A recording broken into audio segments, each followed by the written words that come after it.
ಈ ರೀತಿ ಎಗ್ ಬಿರಿಯಾನಿ ಮಾಡ್ಕೊಂಡು ತಿಂದರೆ ಮತ್ತೆ ಮತ್ತೆ ಮಾಡ್ಕೊಂಡು ತಿನ್ನೋದಂತೂ ಗ್ಯಾರಂಟಿ. ನಮಸ್ಕಾರ ಫ್ರೆಂಡ್ಸ್, ನಾನಿವತ್ತು ಎಗ್ ಬಿರಿಯಾನಿ, ಮೊಟ್ಟೆ ಬಿರಿಯಾನಿ ಯಾವ ರೀತಿ ಮಾಡೋದು ಅಂತ ಈ ಒಂದು ವಿಡಿಯೋನಲ್ಲಿ ತಿಳಿಸ್ಕೊಡ್ತಾ ಇದ್ದೀನಿ. ಎಲ್ರಿಗೂ ನನ್ನ ಚಾನಲ್ಗೆ ಸ್ವಾಗತ. ಯಾರೆಲ್ಲ ಸಬ್ಸ್ಕ್ರೈಬ್ ಆಗಿಲ್ಲ ಅಂತಂದರೆ ಸಬ್ಸ್ಕ್ರೈಬ್ ಆಗಿ. ಮೊಟ್ಟೆ ಬಿರಿಯಾನಿ ಮಾಡೋದಂತೂ ತುಂಬ ಸುಲಭ. ನಾನು ಹೇಳ್ಕೊಡೋ ಈ ವಿಧಾನದಲ್ಲಿ ಮಾಡಿದ್ರೆ ಒಂದ್ಸತಿ ಅಲ್ಲ ಮತ್ತೆ ಮತ್ತೆ ಮಾಡ್ಕೊಂಡು ತಿನ್ನೋದಂತೂ ಗ್ಯಾರಂಟಿ. ಮೊಟ್ಟೆ ಬಿರಿಯಾನಿ ಮಾಡೋದಕ್ಕೆ ತುಂಬ ಏನು ಪದಾರ್ಥ ಬೇಕಾಗಿಲ್ಲ. ಕೇವಲ ಕಡಿಮೆ ಪದಾರ್ಥನ ಬಳಸ್ಕೊಂಡು ಸೇಮ್ ಔಟ್ಸೈಡ್ ರೆಸ್ಟೋರೆಂಟ್ನಲ್ಲಿ ಸಿಗುವಂಥ ಸೇಮ್ ರುಚಿ ನಿಮಗೆ ಸಿಗುತ್ತೆ. ಬನ್ನಿ, ಹಾಗಿದ್ರೆ ಇವತ್ತಿನ ಒಂದು ವಿಡಿಯೋದಲ್ಲಿ ಮೊಟ್ಟೆ ಬಿರಿಯಾನಿ, ಎಗ್ ಬಿರಿಯಾನಿ ಯಾವ ರೀತಿ ಮಾಡೋದು ಅಂತ ನೋಡೋಣ. ಇದಕ್ಕೆ ಬೇಕಾಗಿರುವ ಪದಾರ್ಥಗಳನ್ನು ಫಸ್ಟ್ ನಾನು ನಿಮಗೆ ತಿಳಿಸ್ಕೊಡ್ತೀನಿ, ನಂತರ ಮಾಡುವ ವಿಧಾನ ಯಾವ ರೀತಿ ಅಂತ ನೋಡೋಣ. ಮೊದಲಿಗೆ ನಾನಿಲ್ಲಿ 3 ಟೊಮೊಟೊ ಹಣ್ಣನ್ನು ತಗೊಂಡಿದ್ದೀನಿ. ಈ ರೀತಿ ಸಣ್ಣದಾಗಿ ಹೆಚ್ಚಿಟ್ಕೊಂಡಿದ್ದೀನಿ. 2 ಈರುಳ್ಳಿನ ಈ ರೀತಿ ಉದ್ದ ಕಟ್ ಮಾಡಿ ಇಟ್ಕೊಂಡಿದ್ದೀನಿ. 9 ರಿಂದ 10 ಹಸಿಮೆಣಸಿನಕಾಯಿ, ಧನಿಯಾ ಪುಡಿ, ಖಾರದ ಪುಡಿ ಹಾಗೆ ಗರಂ ಮಸಾಲಾನ ತಗೊಂಡಿದ್ದೀನಿ. ನೆಕ್ಸ್ಟ್ ನಾನು ಪಲಾವ್ ಮಸಾಲ ಪದಾರ್ಥಗಳನ್ನ ತಗೊಂಡಿದ್ದೀನಿ. ಅಂದರೆ ಪಲಾವ್ ಎಲೆ, ಸ್ವಲ್ಪ ಕಸೂರಿ ಮೇಥಿ, ಸೋಂಪು, ಸ್ಟಾರು, ಮರಾಠಿ ಮೊಗ್ಗು, ಚಕ್ಕೆ ಹಾಗೆ ಸೋಂಪು ಈ ರೀತಿ ಮಿಕ್ಸ್ ಬರುತ್ತಲ್ಲ ಪ್ಯಾಕೆಟಲ್ಲಿ, ಅದನ್ನು ಯೂಸ್ ಮಾಡಿಕೊಂಡ್ರೆ ಸಾಕಾಗುತ್ತೆ. ಹಾಗೆ ಬಿರಿಯಾನಿ ಮಸಾಲ ತಗೊಂಡಿದ್ದೀನಿ. ಶುಂಠಿ ಬೆಳ್ಳುಳ್ಳಿ ಪೇಸ್ಟನ್ನು ಅಷ್ಟೇ ನಾನಿಲ್ಲಿ ಬಳಸ್ತಾ ಇದ್ದೀನಿ. ಫ್ರೆಶ್ ಆಗಿ ಶುಂಠಿ ಬೆಳ್ಳುಳ್ಳಿ ಪೇಸ್ಟ್ ಮಾಡಿಕೊಂಡ್ರೆ ಇನ್ನೂ ಚೆನ್ನಾಗಿರುತ್ತೆ ಪರಿಮಳ. ಹಾಗೆ ನಾನಿಲ್ಲಿ ಮಸಾಲೆ ರುಬ್ಕೊಳ್ಳೋದಕ್ಕೆ ಪುದೀನ ಸ್ವಲ್ಪ, ಕೊತ್ತಂಬರಿ ಸ್ವಲ್ಪ, ಹಾಗೆ ಕೊಬ್ಬರಿ ಸಣ್ಣದಾಗಿ ಹೆಚ್ಚಿಟ್ಕೊಂಡಿದ್ದೀನಿ. ಇದು ಮಸಾಲೆ ರುಬ್ಕೊಳ್ಳೋದಕ್ಕೆ ಈ 3 ಪದಾರ್ಥನ ನಾನು ಬಳಸ್ತಾ ಇದ್ದೀನಿ. ಈಗ ನಾನು ಮಿಕ್ಸಿ ಜಾರ್ಗೆ ಪುದೀನ, ಕೊತ್ತಂಬರಿ ಸೊಪ್ಪು ಹಾಗೆ ಕೊಬ್ಬರಿ ನಾನೇನು ಸಣ್ಣದಾಗಿ ಕಟ್ ಮಾಡಿ ಇಟ್ಕೊಂಡಿದ್ದೆ, ಈ 3 ನಾನು ಮಿಕ್ಸಿ ಜಾರ್ಗೆ ಹಾಕ್ಕೊಂಡು ಸ್ವಲ್ಪ ನೀರನ್ನು ಬೆರೆಸ್ಬಿಟ್ಟು ಈ ರೀತಿಯಾಗಿ ಒಂದು ಪೇಸ್ಟ್ ರೀತಿ ಮಾಡ್ಕೊಳ್ತಾ ಇದ್ದೀನಿ. ಫ್ರೆಶ್ ಆಗಿ ಮನೆಯಲ್ಲೇ ಮಾಡಿಟ್ಕೊಂಡಿರುವಂತಹ ಪೇಸ್ಟ್ ಈ ರೀತಿ ಮಾಡಿಕೊಂಡ್ರೆ ತುಂಬ ಚೆನ್ನಾಗಿ ಬರುತ್ತೆ ಬಿರಿಯಾನಿ. ಈಗ ನಾನಿಲ್ಲಿ ಬಾಸುಮತಿ ರೈಸ್ನ ಬಳಸ್ತಾ ಇದ್ದೀನಿ. 2 ಲೋಟ ನಾನು ಬಾಸುಮತಿ ರೈಸ್ನ ತೊಗೊಂಡಿದ್ದೀನಿ. ನೀಟಾಗಿ ತೊಳೆದು ವಾಶ್ ಮಾಡಿ ಇಟ್ಕೊಂಡು ನೀರಲ್ಲಿ ಈ ರೀತಿ ನೆನೆಯಕ್ಕೆ ಬಿಡ್ತಾ ಇದ್ದೀನಿ. ಈಗ ನಾನಿಲ್ಲಿ ಒಂದು 11 ರಿಂದ 12 ಮೊಟ್ಟೆಗಳನ್ನು ತೊಗೊಂಡಿದ್ದೀನಿ. ಮೊಟ್ಟೆನ ನೀಟಾಗಿ ನೀರಲ್ಲಿ ಬೇಯಿಸ್ಕೊಳ್ತಾ ಇದ್ದೀನಿ. ಮೊಟ್ಟೆ ಬೆಂದ ನಂತರ ಒಂದು ಪ್ಯಾನ್ ಅಥವಾ ಒಂದು ಪಾತ್ರೆ ತೊಗೊಂಡು ಇದರಲ್ಲಿ ನಾನು ಬೇಯಿಸಿಟ್ಕೊಂಡಿರುವಂತಹ ಮೊಟ್ಟೆಗಳನ್ನು ಹಾಕಿ ಸ್ವಲ್ಪ ಎಣ್ಣೆ, ಸ್ವಲ್ಪ ಅರಿಶಿನ ಈ ರೀತಿ ಹಾಕಿ ನೀಟಾಗಿ ಮಿಕ್ಸ್ ಮಾಡ್ಕೊಳ್ತಾ ಇದ್ದೀನಿ. ನಂತರ ಇದಕ್ಕೆ ಸ್ವಲ್ಪ ಗರಂ ಮಸಾಲ, ಖಾರದ ಪುಡಿ, ಧನಿಯಾ ಪುಡಿನೂ ಹಾಕ್ಕೊಳ್ಳಿ. ಜಾಸ್ತಿ ಬೇಡ, ಒಂದು ಅರ್ಧ ಚಮಚ ಹಾಕ್ಕೊಂಡ್ರೆ ಸಾಕಾಗುತ್ತೆ. ಹಾಕ್ಕೊಂಡು ನಾನು ಈ ರೀತಿ ಫ್ರೈ ಮಾಡ್ಕೊಳ್ತೀನಿ. ನೆನಪಿರಲಿ, ಫ್ರೈ ಮಾಡ್ಕೊಬೇಕು ಅಂದರೆ ಲೋ ಟು ಮೀಡಿಯಮ್ ಫ್ಲೇಮ್ ಇಟ್ಕೊಳ್ಳಿ ಸಾಕು. ಹೈ ಫ್ಲೇಮ್ ಇಟ್ಕೊಳ್ಳೋದಕ್ಕೆ ಹೋಗಬೇಡಿ. ಹೈ ಫ್ಲೇಮ್ ಇಟ್ಕೊಂಡ್ರೆ ಸೀದೋದಂಗೆ ಆಗ್ಬಿಡುತ್ತೆ. ಹಾಗಾಗಿ ಹೈ ಫ್ಲೇಮ್ ಇಟ್ಕೊಳ್ಳೋದಕ್ಕೆ ಹೋಗಬೇಡಿ.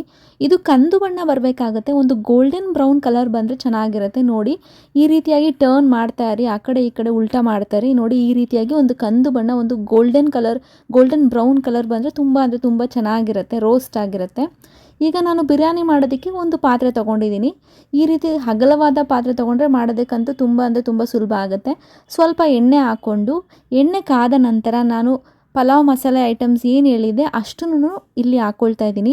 ಅಷ್ಟು ಹಾಕ್ಕೊಂಡು ಈ ರೀತಿಯಾಗಿ ಮೀಡಿಯಮ್ ಫ್ಲೇಮ್ ಇಟ್ಕೊಂಡು ಬಾಡಿಸ್ಕೊಳ್ಳಿ. ನಂತರ ನಾನಿಲ್ಲಿ 3 ಸ್ಪೂನಷ್ಟು ಶುಂಠಿ ಬೆಳ್ಳುಳ್ಳಿ ಪೇಸ್ಟನ್ನು ಹಾಕ್ಕೊಳ್ತಾ ಇದ್ದೀನಿ.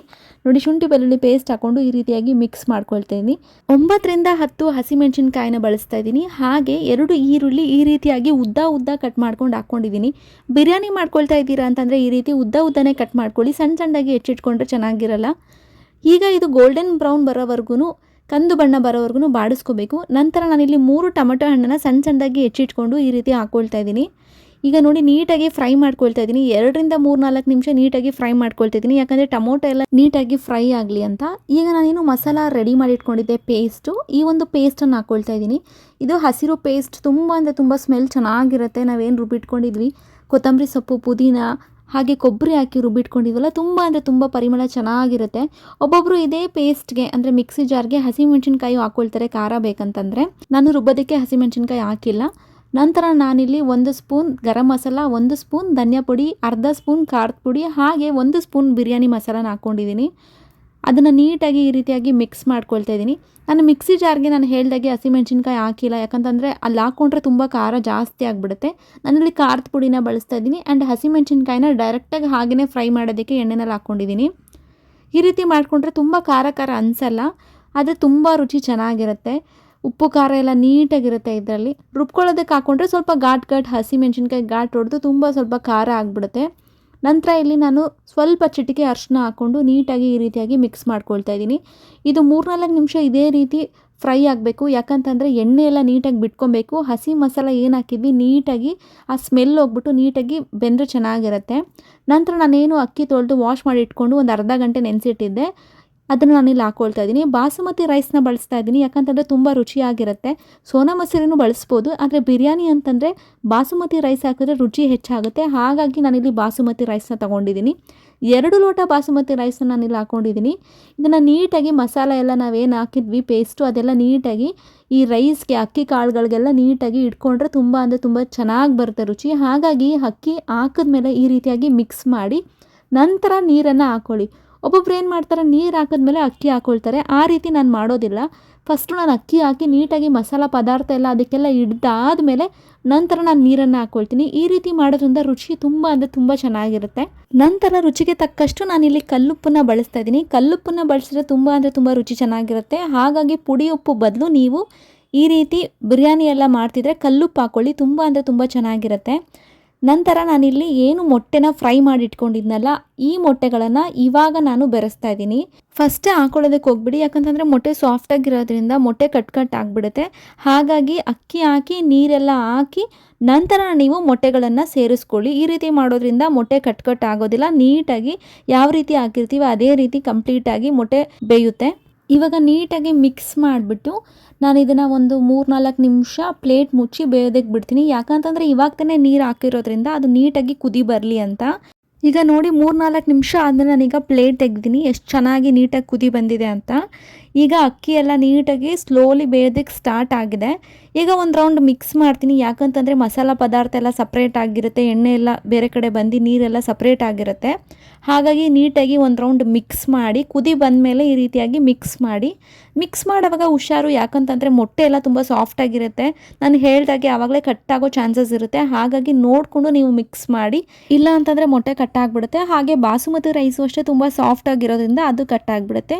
ಹಾಗಾಗಿ ನೋಡಿಕೊಂಡು ನೀವು ಸಾಫ್ಟಾಗಿ ಮಿಕ್ಸ್ ಮಾಡಿ.